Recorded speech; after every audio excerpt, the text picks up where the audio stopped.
Welcome to r/slash entitled parents, where an entitled mother yells at a disabled person. Me again from the animal shelter, which is a magnet for the crazy and over-entitled of the world. Enter 60-year-old entitled grandma. She comes into our shelter with this tiny little poodle that is skin and bones, missing hair and blind and seemingly deaf. The dog looks like it died months ago and didn't know it. Well, entitled grandma brings this dog in and says it's a stray she found. We ask her the basics. Do you live in this county is one of the biggest questions we ask. See, what some people don't know is that every county in a state has its own county animal shelter or animal control facility. Any stray animal found must be brought to that county's shelter, usually within 48 hours of finding the animal. It's illegal to take a stray animal from one county and surrender it to an animal shelter in a different county that you don't live in. Now, that being said, entitled grandma doesn't live in this county. However, she claims to have found this dog running down the road in our county. Okay, it happens. We take the dog in and I get called to do its medical exam. I make sure the dogs and cats and whatever else we get has their proper shots and medication so they don't get sick while here or if they are sick, so we can at least start getting them healthy. This requires a lot of wrestling with big animals that can kill me if they timed it right, who don't want to take their pill or get a shot. So I take this little poodle into the back and first thing I do is scan any animal coming in for a microchip. Chip comes up instantly. I research the chip and sure enough, it's from the next county over that entitled grandma lives in. Registered to that county's animal control. This is a red flag for me. This tells me it's her dog. However, I follow through and contact the next county's animal control. They pull up the chip number and give me the owner's name, address, and phone number. It's not entitled grandma. Okay, I think to myself, well, I've been wrong before. I call the owner on the chip. The owner isn't entitled grandma, but it turns out the owner is entitled grandma's daughter. Hello, is this entitled grandma's daughter? Yes, who's this? Yeah, this is OP from County Animal Shelter. Are you missing a small elderly poodle? No, I got a poodle for my mother as a present back in 2016. Did it get lost? No, your mother brought it in and told us it was a stray she found. She falsified information on a government form and abandoned her animal. These are pretty serious issues. She needs to come get her dog now. I understand, and I'll call her and make sure she comes and gets her dog back. About a half hour goes by and my desk phone goes off. It's the daughter's number. I think, okay, this is them telling me they're coming back. Nope. Hello, County Animal Shelter. This is OP speaking. It was the daughter, sounding very frustrated. Yes, this is the daughter calling back.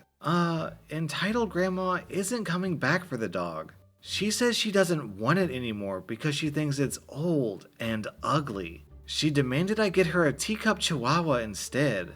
Well, that's between you and her, but either you or her need to come get this dog as it's an actual crime to surrender your animal to a shelter in a county you don't live in. Let alone the animal abandonment charges and putting down false information on a government form. I understand, but I work in another county and can't make it in time to get the dog. Then your mother needs to be an adult and come get her dog. She's got till the end of the day, otherwise we'll be filing a police report. Well, she's old. She shouldn't have to deal with this kind of stress. She should have considered that before she lied to us and abandoned her animal. Have you even seen this dog? It's skin and bones. You are aware that animal cruelty is a felony in this state, right? Fine, I'll come get the dang dog.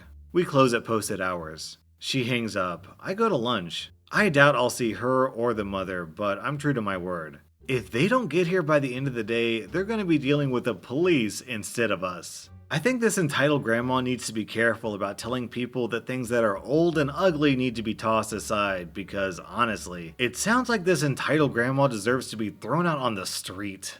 Our next Reddit post is from I'm Not Sure. On my 18th birthday, my parents and I all got tattoos, not matching ones, and I paid for it myself.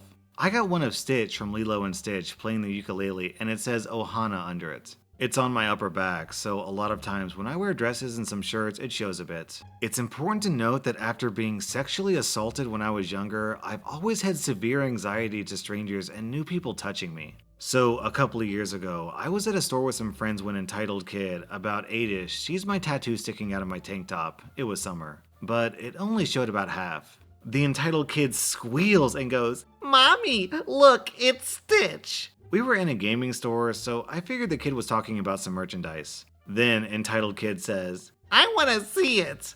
And without saying an effing word to me, the entitled mother pulls down the back of my tank top so that her effing kid can see my tattoo.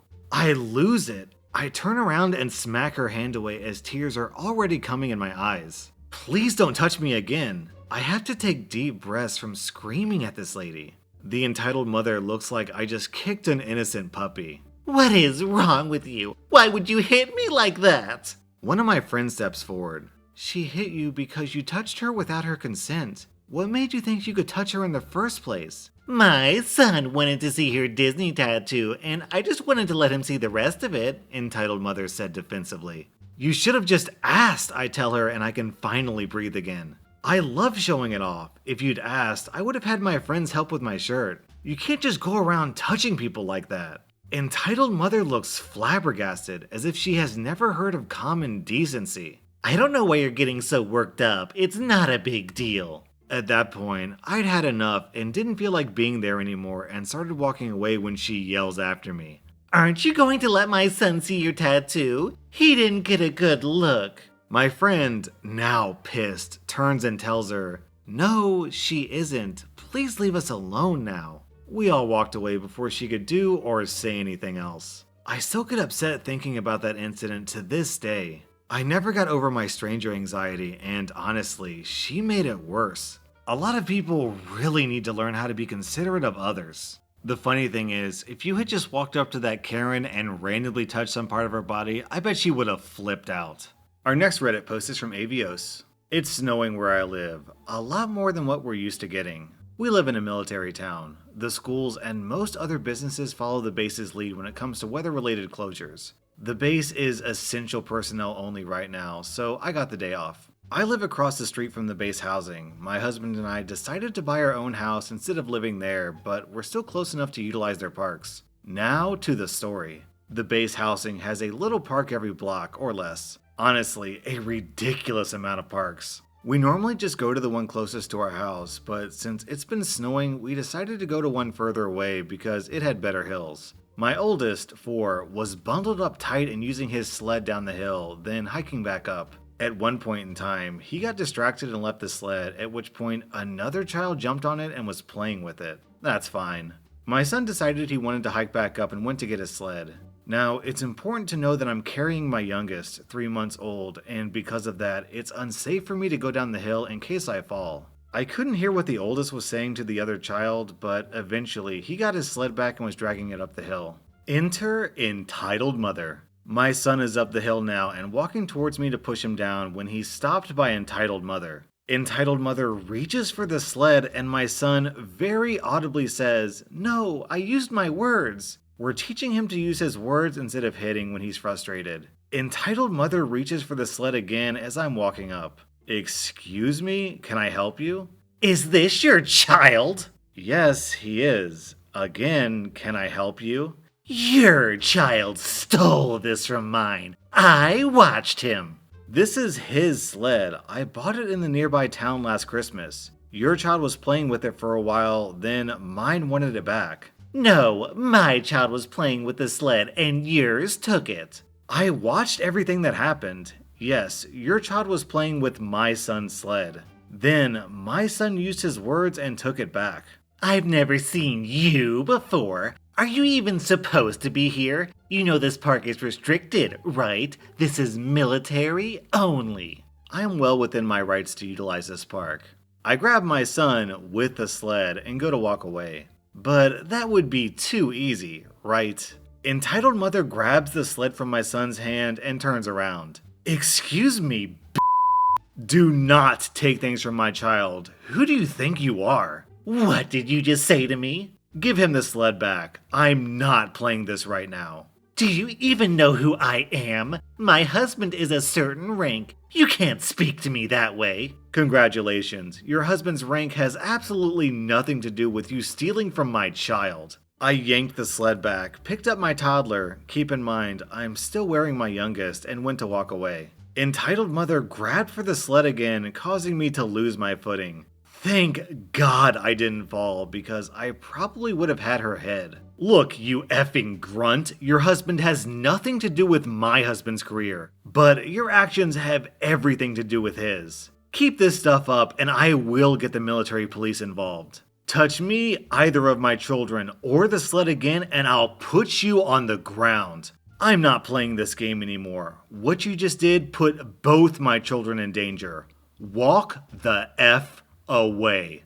You're threatening me and cussing in front of my child? Who do you think you are? I will report this. I've never even seen you here before. You don't belong here. You've never seen me because I work for a living. I don't give a flip about what your kid hears. I'm walking away. Touch me again and I will not hesitate to hurt you. Entitled Mother was yelling more as I walked away, then proceeded to glare at us until my son got cold and we went to walk back. I've heard of these type of people, but I can't believe I encountered one in the wild. I've dealt with my fair share of entitled parents, but trying to steal from a 4-year-old, endangering a 3-month-old? That's a new low for me. So down in the comments, people asked OP how high that lady's husband's rank was, and she said he was an E5, which, if you don't know, is kinda high ranking. Loosely speaking, there's 9 ranks with 1 being the lowest and 9 being the highest, so saying that her husband was an E5 isn't that much of a flex.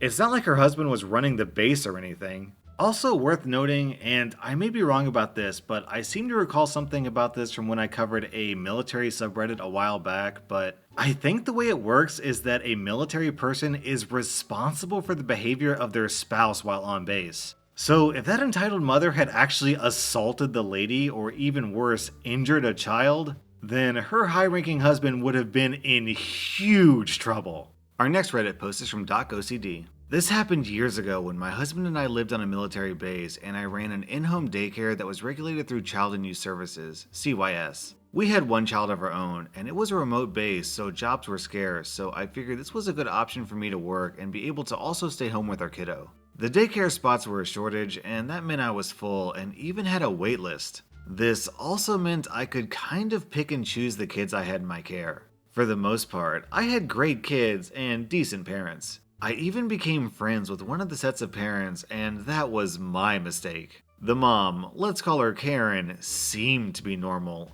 not entitled when we first met. We even had her family over for barbecues on a couple weekends, and things were good. During the time of having the daycare open, I became pregnant with our 2nd child. I have issues with headaches, and when I'm pregnant, they get so much worse. Karen began asking me to babysit after hours for free, as friends for her. I agreed once in exchange for her watching our son once in return, and she agreed. I watched Karen's kids, and she never followed through and watched ours. After that, Karen frequently asked me to allow her kids to stay late and not get charged, and also she would ask me to babysit after hours for free, and each time I would say no and I used my headaches as a reason. Karen actually said, "You can't use being pregnant as an excuse forever." I said no, not forever, but for about 9 months. And it was about this time I knew I wouldn't be able to keep running my daycare after a couple of months because of the high risk nature of my pregnancy. I started by informing the CYS and then put a letter together for the parents, and I gave them 2 months notice to find care. This was an additional 30 days over and above what is required in the contract. I wanted to be fair, and I knew it might be hard to find care. I was also releasing them from their contracts as soon as they could find care. They didn't need to give me notice. I handed out the letters at pickup that day. Karen waited till the other parents left and tore up her letter with a smile. "Will you throw this away for me?" Sure, but you did get the gist, right? Yeah, you're closing your daycare because you're pregnant and don't want to deal with all those other people. No, I'm closing because I have a high-risk pregnancy and my doctor says I shouldn't be chasing after all the kids and I will have a lot of appointments. Yeah, but you can still watch Kid 1 and Kid 2 for me. And since you won't be a full daycare, you can do it for a lot cheaper. Karen, I'm closing my daycare. Okay, then at least you could watch my kids for free while I find daycare and be my backup care. No, I'm sorry, Karen, I'm not doing that. This is ridiculous. Women get pregnant all the time and you already have to watch your son. You can totally watch my 2 kids too, or are you telling me you can't watch your son either? I'm not going into this. I think it's time for you to find a new provider. Fine, but I don't think I should have to pay while I look. You have to pay, or I'll stop watching your kids. Karen left with her kids. She kept bringing her kids, and when it came time for her payment, all of a sudden her husband came to get the kids and drop them off, and said Karen will be bringing the payment. This went on for 2 days, and then I told him that if I wasn't paid, I would not accept the kids into care, and they would still owe me for the past due. Karen showed up on the 3rd day and wrote a check. This was normal, but it bounced, and that was not. I then contacted CYS and let them know, per the contract. I gave them an invoice with a $25 NSF fee and a 48-hour notice to pay full in cash. Karen's husband showed up and paid, but he said Karen was going to be upset because she didn't want to pay. I guess she felt I should be watching their kids for free since I was closing my daycare. I talked to her husband and said I feel it's best he find new care as soon as possible and that until he does, I would need to be paid in advance for the care. I had the kids for 2 weeks more. And this is a funny event that happened way later. After I gave birth to our daughter, this had to be about a year and a couple of months after closing the daycare, Karen called me. She wanted me to babysit her kids overnight so they could go to Las Vegas on a military ball. Oh, did I mention she wanted me to do this for free? I said no. With friends like that, who needs enemies? Our next Reddit post is from Crazy Squirrel Girl. To set up my vehicle, my husband is disabled and we have a scooter that's on a lift attached to the back. Drive through any Veterans Affairs and you'll see these lifts. While running errands, I stopped at a grocery store. I waited for a car to back out, throw it in from the door, next to handicap parking. Score. I put on my turn signal and wait. I wave to the dude and pull in. I sit there dancing in the seat because You Spin Me Right Round is on the radio. Suddenly, there's a loud knocking on my window. After I scream a little, I lower the window 2 inches. There she is, the dread Karen. Stuck in the 90s with the long stringy hair that's black at the roots 3 inches down and blonde the other 10 inches. Can I help you? Why did you park here? You're obviously handicapped. Park in the next spot. I need this. I have kids. No. My husband is a disabled one and he... Just move your car. It's gonna snow and I don't want my daughter in the snow. It's illegal for me to park there because my husband isn't with me. I don't care. You have that thingy. She points towards the back of my van. Just park there. Okay. I glance in the rearview mirror. You shouldn't leave your kid in a car alone with the driver door open. That's how kidnapping happens. Goodbye. I roll up the window. The entitled mother makes a screeching noise and hits my window again. Basically, I waited until she got back in her car and drove off. Then I headed into the store and tried to shop. She would appear like a pop-up book from hell, making snide comments, then disappear again.